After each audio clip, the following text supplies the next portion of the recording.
Hi friends, welcome to కొత్తగా చందమామ కథలు. ఈరోజు మనం బేతాళ కథల సిరీస్లో నవరసాలు అనే కథ చెప్పుకుందాం. పట్టు వదలని విక్రమార్కుడు తిరిగి చెట్టు వద్దకు వెళ్ళి చెట్టుపై నుంచి శవాన్ని దించి భుజాన వేసుకొని ఎప్పట్లాగే మౌనంగా శ్మశానం కేసి నడవసాగాడు. అప్పుడు శ్మశానంలోని బేతాళుడు, రాజా, సమస్త ఐశ్వర్యాలతోనూ తులతూగుతూ రాజభోగాల్లో మునిగిపోతూ ఉండే నీవు మహారుషులు అవలంబించే కఠోర తపస్సు లాంటి కార్యాన్ని మీద వేసుకున్నావు. ఇది నిజంగా ప్రశంసించదగ్గ విషయం. కలలో కూడా నవరసాలు ఒప్పించగలవాడే నిజమైన రసికుడు. దీనికి దృష్టాంతంగా రంభుడు, కుంభుడు అనే హాస్యగాళ్ల కథ చెబుతాను విను అంటూ కథ చెప్పడం ప్రారంభించాడు. వైశాలి నగరాన్ని పరిపాలించిన చంద్రసేన మహారాజు కొలువులో రంభుడు, కుంభుడు అని ఇద్దరు హాస్యగాళ్ళు ఉండేవాళ్ళు. వారి మాటల చమత్కారం వర్ణనాతీతం. మామూలు జనం కూడా వారి ముఖాలు కనిపిస్తే చాలు విరగబడి నవ్వేవారు. ఇక రాజసభలో వారు విజృంభించిన నాడు సభికులకు కడుపు నొప్పి వచ్చేసేది. రాజకార్యం కొంచెం కూడా జరిగేది కాదు. చంద్రసేన మహారాజు కొలువులోకి కర్ణిక అనే నర్తకి కొత్తగా వచ్చింది. ఆమె అందం అద్వితీయం. ఇంద్రుడి కొలువులో ఉండే అప్సరసలు కూడా ఆమెకు సరిపోరంటే అతిశయోక్తి కాదు. ఆమె పరిచయం అయిన నాటి నుంచి విదూషకులిద్దరికీ ఆమెను పెళ్లాడాలని కోరిక కలిగింది. ఒకరి మనసులో ఉన్న ఊహ ఒకరికి తెలిసిపోయింది. మన ఇద్దరము కర్ణికకు మన కోరిక చెబుతాం, ఆమె మనలో ఎవరిని నచ్చితే వాళ్ళని పెళ్లాడుతుంది అని వాళ్ళు నిశ్చయించుకున్నారు. హాస్యగాళ్లతో అందరూ చనువుగానే ఉంటారు. అలాగే కర్ణిక కూడా రంభా, కుంభులతో చాలా చనువుగా ఉండేది. ఆమెకు ఏ పాటి విచారం ఉన్నట్టు తోచినా వారిద్దరూ క్షణంలో ఆమెను నవ్వించేవారు. ఇటువంటి విదూషకులు తనను పెళ్లాడతామని అడిగేసరికి కర్ణిక ఎటూ నిర్ణయించుకోలేకపోయింది. హాస్యంలో ఇద్దరూ సమమైన చేతులే. అందచందాలు చూసి ఎవరినైనా ఎన్నుకుందామా అంటే రంభుడు మరీ సన్నం, కుంభుడు మరీ లావు. అందుచేత ఆమె వారికి ఒక పరీక్ష పెట్టింది. హాస్యంలో మీరిద్దరూ అందవేసిన చేతులే. ఒకరు ఎక్కువ కాదు, ఒకరు తక్కువ కాదు. కానీ ఇతర రసాలు ఒప్పించడంలో మీ శక్తి ఎలాంటిదో ఎవరికీ తెలియదు. కరుణ రసంలో కానీ బీభత్స రసంలో కానీ మీ సామర్థ్యాలు ప్రత్యక్షంగా చూపినట్టయితే అందులో మీ ఎక్కువ తక్కువలు నిర్ణయించి ఎక్కువ ప్రజ్ఞ గలవాన్ని నేను పెళ్ళాడగలను. ఇందుకు మీరిద్దరూ సమ్మతిస్తారా అని కర్ణిక అడిగింది. హాస్యగాళ్ళు సరే అన్నారు. కానీ కర్ణిక మాటలకు నిరుత్సాహం చెందారు. ఎందుచేతనంటే తమ ముఖాలు చూస్తే ప్రజలు విరగబడి నవ్వుతారు. అటువంటప్పుడు రౌద్ర, శృంగార, బీభత్స, భయానక కరుణ రసాలు ప్రజల్లో రేకెత్తేలా మాట్లాడడం ఎలా? ఇది రంభకుంభులిద్దరికీ ఒక తీవ్రమైన సమస్య అయిపోయింది. రంభుడు తనకు కర్ణికను పెళ్ళాడే యోగం లేదని నిర్ణయించుకున్నాడు. కుంభుడు మాత్రం కర్ణిక పెట్టిన పరీక్షలో నెగ్గడం ఎలా అని అహోరాత్రాలు ఆలోచించసాగాడు. కొద్ది రోజులు గడిచాయి. ఒకనాటి ఉదయం కుంభుడు కోనేటికి వెళ్ళి స్నానం చేసి వస్తుండగా ఒక లావుపాటి మనిషి పెద్ద మీసాల వాడు ఎదురుపడ్డాడు. అతి వినయంగా వంగి నమస్కారం చేసి దన్నో స్వామి అన్నాడు. కుంభుడు ఆగి వాడికేసి పరీక్షగా చూశాడు. ఎవట్రా నువ్వు, నాతో ఏమైనా పనా అని అడిగాడు. అయ్యా, నేను ఒక పనోని బాబయ్య. రాజుగారి దగ్గర 10 ఏళ్లుగా కొలువులో ఉన్నాను. మరణశిక్ష వేసిన వారి తలలు నరకడం నా పని అన్నాడు వాడు. ఆ మాట వినగానే కుంభుడికి ఒళ్ళు కంపరం ఎత్తింది. అయితే నాతో ఏం పని అన్నాడతను. నేను కొలువు మానుకున్నాను బాబయ్య. బౌద్ధ మతం పుచ్చుకుంటున్నాను. చేసిన పాపం చాలు. తిండి గడవక ఎన్నో పాపాలు చేస్తాం బాబయ్య. ఎన్నో కష్టాలు పడి నేను ఈ పనిలో ప్రవేశించాను. నేను చేసిన పాపాలన్నీ ప్రజలకు చెప్పుకుంటే నాకు మతం ఇప్పిస్తారు బాబయ్య. ఇవాళ రాత్రి రచ్చబండ దగ్గర నేను నా ఊసంతా వెళ్ళబేసుకోవాలి అన్నాడు అతను. అలాగే చెయ్యి, వచ్చి నీవి ఉపన్యాసం వినమంటావా అన్నాడు కుంభుడు. అప్పుడు వాడు మరింత వంగి నమస్కారం చేసి, బాబయ్య, ఎంత మాట సెలవిచ్చారు. నాలాంటి వాడు మాట్లాడడం ఏంటి, తమలాంటి వాళ్ళు వినడం ఏంటి? చదువు సంధ్యలు లేనివాణ్ణి, నాకు ఏం చెప్పాలో కూడా తెలియదే. మీలాంటి చదువుకున్న వాళ్ళు నాకు సహాయం చేయాలి బాబయ్య. మీరు నా మీద దయ ఉంచి నేను ఎలా మాట్లాడాలో నేర్పాలి. అసలు నలుగురి ఎదుట మాట్లాడడం అంటేనే నాకు కాళ్ళు వణుకుతున్నాయి అన్నాడు. ఠక్కున కుంభుడి బుర్రలో ఒక ఆలోచన వచ్చింది.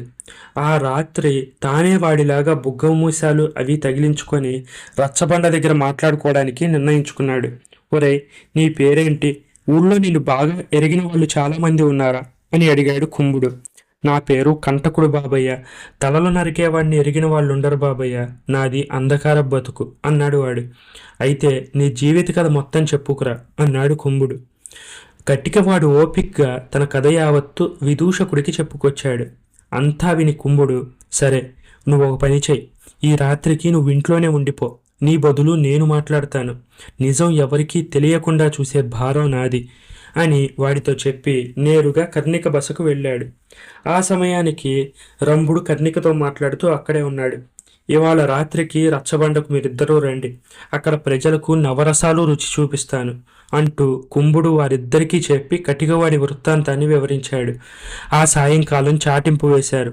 కంటకుడనే తలారివాడు బౌద్ధమతం పుచ్చుకోబోతున్నాడు కనుక ఆ రాత్రి రచ్చబండ దగ్గర సమస్తమైన జనుల ఎదుట తాను గడిపిన పాపపు బతుకు గురించి చెప్పుకుంటాడని ప్రజలకు హెచ్చరిక జరిగింది.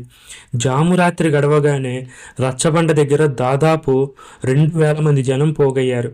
వారిలో కర్ణిక, రంభుడు కూడా ఉన్నారు. కుంపుడు తన శరీరం అంతా తేలికగా నల్లరంగు పూసుకొని బుగ్గమూసాలు పెట్టుకొని తలకు ఒక రంగుగుడ్డ చుట్టుకొని మెడలోను దండెలకు తాయెత్తులు కట్టుకొని కటికవాడి యాసలో మాట్లాడడం ప్రారంభించాడు. అతడు మొదటగా కంటకుడి చిన్నతనపు దారిద్ర్యం గురించి కాసేపు హాస్య ధోరణిలో మాట్లాడాడు. తర్వాత తన భార్యాబిడ్డలు ఆకలికి మాడిన ఘట్టాలు విని జనానికి జాలి కలిగేలా చేశాడు. తర్వాత తాను తలకొట్టిన నిందితుల గురించి వర్ణనను ప్రారంభించి ప్రజల్లో రౌద్ర బీభత్స భయానక రసాలు కలిగించాడు. అంతా అయిపోయాక తాను ఈ పాపిష్టి జీవితం మాని బుద్ధ భగవానుడి చరణాలు ఆశ్రయించబోతున్నట్టు చెప్పి శాంతరసం కూడా ఒప్పించాడు. కుంభుడు తిరిగి వెళ్ళాక కర్ణిక, రంభుడు అతని నటనను ఎంతగానో మెచ్చుకున్నారు. మాట్లాడడం పూర్తి చేసి నువ్వు అవతలకు వెళ్ళగానే మా పక్కన కూర్చున్న ముసలాయన, ఈ కంటకుడు ఉండేది ఎక్కడో, నేను వాడితో మాట్లాడాలి అన్నాడు. ఆయన ఇల్లు దుర్గాలయం వెనకనే ఉందట, పేరు శక్తిసింహుడట. అక్కడికి వెళ్తావా ఏంటి?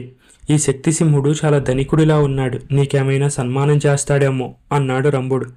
ఈ వేషం మళ్ళీ ఇంకొకసారి వెయ్యాలా? అలాగే చేస్తాను, నాకేమీ అభ్యంతరం లేదు అన్నాడు కుంభుడు.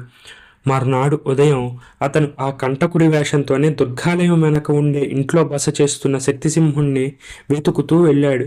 శక్తిసింహుడు సులువుగానే దొరికాడు, కానీ ఆయన ధనికుడు కాదని తేలిపోయింది. మనిషి చాలా ముసలివాడు, ముఖం ముడతలు పడి ఉన్నది, చావడానికి సిద్ధంగా ఉన్నట్టున్నాడు.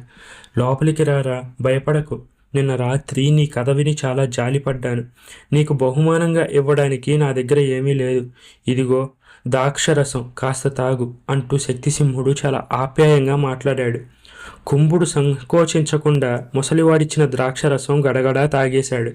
నువ్వు తలకొట్టిన వారిలో ధీరుడు రణసింహుడు ఒక్కడే అన్నావు కదా, వాడు నా కొడుకు, ఒక్కడే కొడుకు. వాడు నిరపరాధి అయి ఉండి కూడా నీ గండ్రగొడ్డలికి బలి అయ్యాడు. ఇన్నాళ్ళు వాడి చావుకు నేను ప్రతిక్రియ చేయలేకపోయాను.